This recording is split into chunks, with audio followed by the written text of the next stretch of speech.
Okay, so the purpose of this debate is to defend free grace theology as we relate to the warning passages of Hebrews. Now, as I'm talking about these main things I could be doing in this debate is talking about the warning passages, chapel's position, chapel's preparation, Old Testament background for understanding this passage, as well as Deuteronomy 32 for understanding the book of Hebrews.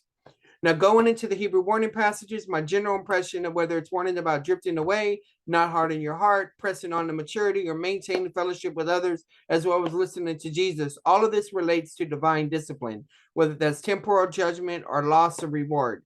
The passage about falling away is a significant one. I believe it is possible for a believer to fall away, but not lose salvation. In Hebrews 10, it talks about that there's a penalty worse than physical death based on the Mosaic law. Most people assume that that means hell, but I believe that that's talking about loss of eternal rewards, because one of them is temporal, the other one is eternal implications. Now, I could go in more detail about each one of these warnings, but in the drift away passage, the thing to understand is when it says, how should we escape if we neglect so great a salvation? That this is based on 2:5. This is talking about the angels are not subject to the world to come. In other words, they haven't been entrusted with this. But so the salvation that this is talking about is the salvation that's going to come to the whole world. And I'm not talking about individuals. I'm talking about the idea that Christ is ruling and reigning. This is called messianic salvation. And 1:9, it talks about that the Son is appointed as an heir because of his work, because of his righteousness, because of those things like that. So this shows you that inheritance is something that is earned. Also in 1:14, it says that the Son is exalted above his companions. His companions are the Medicoi, those that will inherit salvation, as it's talking about there. In other words, these are the ones that are going to rule and reign for Christ in the Messianic millennial kingdom. Okay. Now, the word salvation, we can go into different aspects that it's used in different passages. Like it talks about the author of salvation, the source of salvation, things like that. So there's even passages in the book of Hebrews where it talks about ultimate salvation or experiential salvation. One example of ultimate salvation is in 9:28, where it says Christ will appear a second time without sin for salvation. So this is referring to the rapture or the resurrection.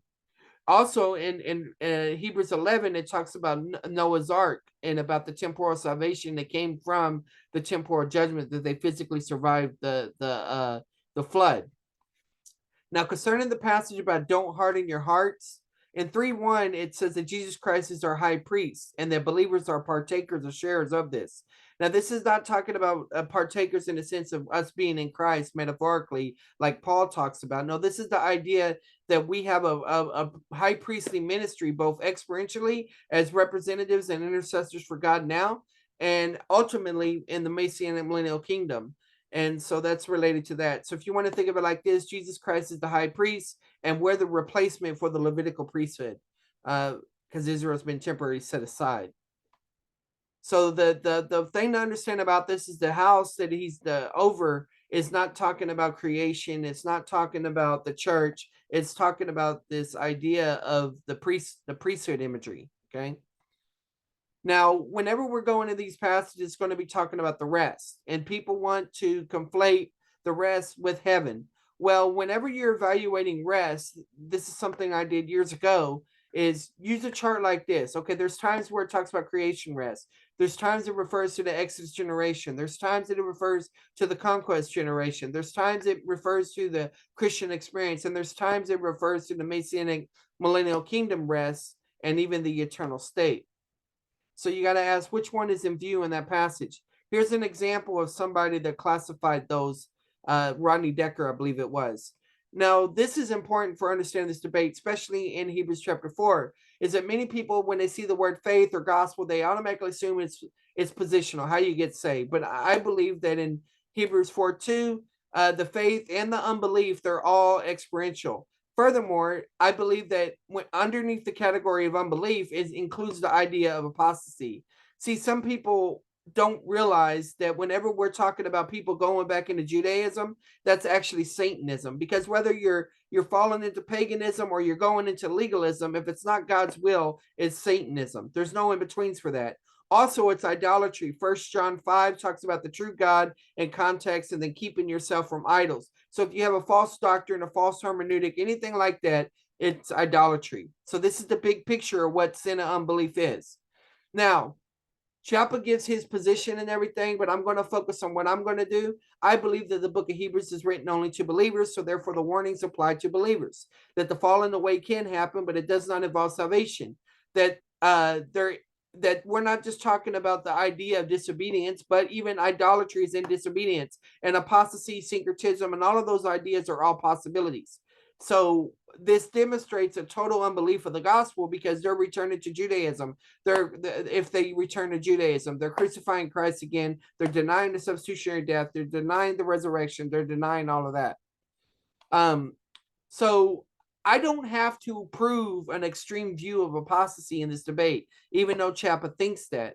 Actually, I could go with Gleason's reformed position and modified form position, which is very similar to mine, talking about temporal judgment, or even Ryrie's hypothetical position on certain passages. There are options within free grace and dispensationalism that deal with this. So just because Chapa may refute my arguments doesn't mean he's refuted free grace. Keep that in mind. So what I'm trying to do with this debate is I'm putting it on record so that others think twice before jumping to the book of Hebrews. Because regardless of where in the free grace or lordship debate, people bring up passages, and regardless of what passage we're debating, they always come back to Hebrews or James or things like that. So these are real warnings for believers of temporal judgment, not warnings of hell that Chapa seems to believe. Okay, so I hope that my opponent focused on studying my debate videos with Daniel Mayer and Turchafan rather than all the commentaries that he did. I need him to clarify if he believes that the warnings and means can be disregarded. If not, then it's a Calvinistic argument, and if yes, it's a conditional security argument. Also, I take the participle as fallen away. In other words, it's attributive rather than adverbial. So I don't believe that there's a basis for translating it as if. Now I could go into some Old Testament background and comparison between the book of Hebrews and this, but basically what you see is it uses the Old Testament imagery to show the consequences of apostasy, and it warns about the book of Hebrews about apostasy, and it relates to divine discipline. And so where the Old Testament was mainly national concern of the covenant, we have a main focus individual in the book of Hebrews, even though there is solidarity and stuff mentioned.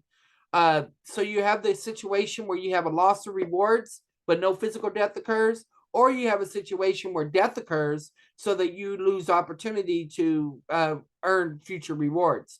Moses lost temporal rewards in that he was not able to go to physical land. Christians can lose temporal rewards as well as eternal rewards. Okay. So what's a key passage for understanding the book of Hebrews, I believe, is Deuteronomy. You can find things of disinheritance, the language, apostasy, they worship demons, neglecting the rock of salvation. All of these ideas tie into the book of Hebrews, and I could go into even the fire, the burning and consuming that's mentioned in Hebrews 6 and 10. So I don't believe it's necessary hell. The call to faithfulness that is in the book, the warnings are real, that they relate to that. And then even possibly even the passage where it says, without holiness, no one would see the Lord, can be explained by Deuteronomy 32, where Moses, because he did not see the Lord as holy, he was not able to go into the land and therefore did not experience the rain and the blessing that the Lord wanted to reveal. So here's some Greek and Hebrew words behind it as it relates to the Septuagint. Parapipto is what is used in Hebrews 6:6. Pipto is used for that, falling away. These are all words related to apostasy. This chart right here demonstrates in the NASB compared to the Septuagint, and then Hebrews 6, the similarity in language. So Hebrews 6 is having the idea of the curse that was in the garden involved after the fall. So it's not necessarily about salvation. Furthermore, if you take Deuteronomy 28, the blessings, Deuteronomy 28, the cursings, and Hebrews 6, and you color code them like this, the green is the produce of the ground, the blue is the rain, the red is the curse of the produce of ground, and the brown is the curse of the rain, like dirt, dust. And so you come over here to Hebrews 6, for ground that drinks the rain, which often falls on it, that's the blessing, brings forth vegetation, there's the blessing on the ground, and the fruitfulness. And then Hebrews 6:8, but if it yields thorns and thistles, that's the no rain issue, and it's supposed to be in curse. That's Deuteronomy 28, and ends up being burned. Burning right here just describes what happens whenever your crops die. It's not a reference to hell. So this describes that. Now, I've used the word metonymy earlier, basically a substitution, that the term life and death come to substitute the blessings and cursings. And we see that from this passage right here. I set before you life and death, the blessing and the curse. So we should be thinking in terms of Deuteronomy 28. That's the backdrop for things. So when the word death and life is used in scripture, sometimes it's used positional, sometimes experiential, and sometimes even ultimate. And I think primarily death and life is used experientially because it has the idea that death sometimes refers to experiential or temporal death. So not always physical death, or life, same thing, experiential or temporal. So the idea being is that God has the ability to kill you, which means that He has all authority to give different values, different statements of or measures of chastisement from death all the way down. That's why in 1 Corinthians, for some of you, weak, sick, and sleep, or the sin unto death is mentioned. So what you see here is death and life. When it's experiential, a lot of times it's talking about two paths. You see this in Psalms 1. You see this in Proverbs. I think you even see this in the broad and the narrow way passage. So we shouldn't assume that just because these terms are used that we're talking about salvation from hell. Okay, so this is the Deuteronomy stuff. I don't need to go into that. I've already asserted that. One of the issues that I think is going to be brought up in the discussion, this is about the participle and all this. This is a good chart to keep in mind because as we're talking about typology, we need to recognize that there's a good basis for saying the Old Testament believers in the Exodus generation were saved, that the ones in the wilderness were saved. It wasn't an issue of loss of salvation then. The crossing of the Jordan, well, that relates to sanctification, going in the land, and then even the land relates to the millennial kingdom and the rest and things like that. So if you want to go with typology, there's basis for this. Now, I have a more nuanced typology than this, but this is a good, helpful chart. Now, in my first debate, I basically argued that Hebrews 10 had a lot to deal with physical death and the loss and the blessed inheritance, probably tied to 70 AD. Moses physically died. The Exodus generation died eventually. Numbers 15, the sin and willfully passage refers to physical death. And in 70 AD, 1,100,000 Jews died in this. So this should be a concern for God. In Hebrews 3:4 refers back to Kadesh Barnea, where they brought a bad report. No wonder that in Numbers 5, where it talks about sin and willfully, that this passage concerning capital punishment or excommunication occurs. So we know about that 1,100,000 Jews died from Josephus, Agesippus, and Eusebius. Going forward. So the thing is that Moses didn't go into the promised land, but yet Moses is still saved. And so that shows you that the promised land is not a picture of heaven. It's a picture of rewards and reigning with Christ. It's a picture of inheritance, those things like that. So the book of Hebrews is not a warning that people will not make it to heaven. It includes warnings of divine discipline and loss of blessed inheritance. In Hebrews 10:23, we have not forsaken the assemblies, but it says more and more as you see the day approaching. In my first debate, I wondered if the day approaching near was the return of Christ or is it 70 AD? And for those that are preterists or partial preterists, they may like those types of arguments. In Hebrews 10:27, but a terrifying expectation of judgment, the fury of fire which consumes the adversaries. Is this a reference to 70 AD? The temple burned. This is also related to Deuteronomy 32 and also a Isaiah passage. We'll go in detail, but this is the key passage here. Anyone who sets aside the law of Moses dies without mercy on the testimony of 2 or 3 witnesses. So this is talking about physical death. Then it says, how much severe punishment do you think he would deserve who's trampled under, it's talking about Jesus rejected and all that, right? So it's talking about a more severe punishment. Well, because now they're given more revelation. That's the reason it's more severe. Now the issue is that the more severe punishment is not hell, it's eternal rewards. And we see this because in 35 it says, therefore do not throw away your confidence, which has a great reward. And then 36, for you have need of endurance so that when you have done the will of God, you may receive what is promised. And it helps you put the word land or inheritance there to get the idea that we're trying to reward. Go for that. Now, this is the Old Testament passage, Numbers 15. If one person sins unintentionally, then he shall offer a 1-year-old female goat for a sin offering. And so what this is saying is that if you sin unintentionally, in other words, not in a rebellious, defiant way, not in the sin of the high hand, not in the sin of willfully idea, then there's a sacrifice for temporal forgiveness. Keep in mind, this passage is all about temporal forgiveness. This is not talking about one's final destiny in heaven or hell. So what you see is a distinction in this passage between the sin of the high hand, which relates to having capital punishment crimes, and non-capital punishment crimes. And once again, these sacrifices relate to temporal fellowship. And so this is saying that if you commit a temporal crime, a capital crime, there's no sacrifice that you could offer for temporal fellowship. In other words, it cannot be reversed. It cannot be undone. And so in Hebrews 6, when it talks about the falling away, and it says it's impossible to move the men to repentance, my current view of this is that that's saying is that the reason that you can't renew them again once they commit this sin is because there's no sacrifice. There's no temporal sacrifice that will rectify the situation. So Hebrews 11:26 talks about rewards, about Moses. Considering the reproach of Christ, greater riches than the treasure of Egypt, for he was looking to the reward. So Moses was looking for a reward. Here in Hebrews, we have this connection of he was appointed heir. The son was appointed heir, right? But we find out, you can follow the son motif and everything, that you see that it's related to holding fast and being faithful and all of that.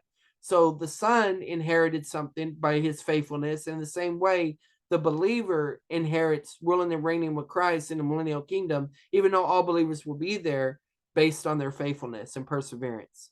Hebrews 6, the God is not unjust to forget your work, right? And then it talks about inheriting the promises. So you inherit the promises through work. Heirs of promise mentioned by Abraham, promise of eternal inheritance. This is describing the duration of it. This is not a reference to positional salvation, I don't believe. That Noah, through all the things that he did, he became an heir of righteousness. Abraham to receive an inheritance, fellow heirs, but Abraham and his descendants have not received this inheritance yet. They will in the Messianic millennial kingdom. This is talking about Esau, who wanted to inherit the blessing, but what he did was irrevocable. He cannot turn back the hands of time. He could not undo what has been done. So you have the idea of the Kadesh Barnea thing, which could not be reversed. You have the thing of Esau, which could not be reversed.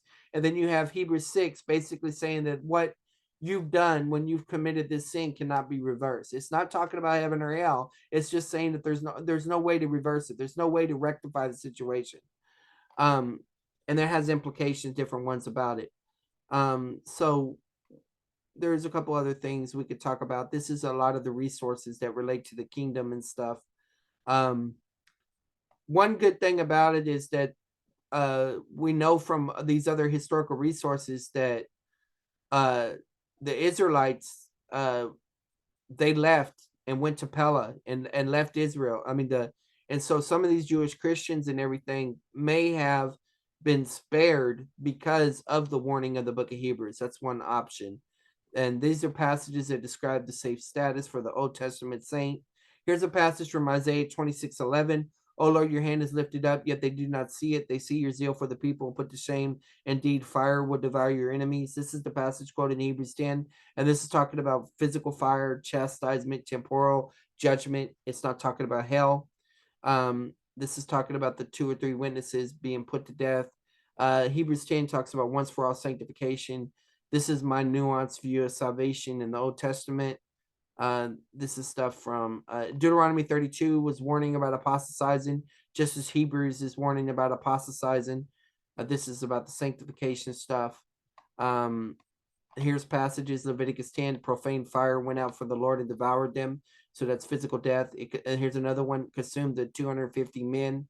Deuteronomy 17, that's where it's talking about the stoning. Isaiah 24:6, the inhabitants of the earth or the land are burned.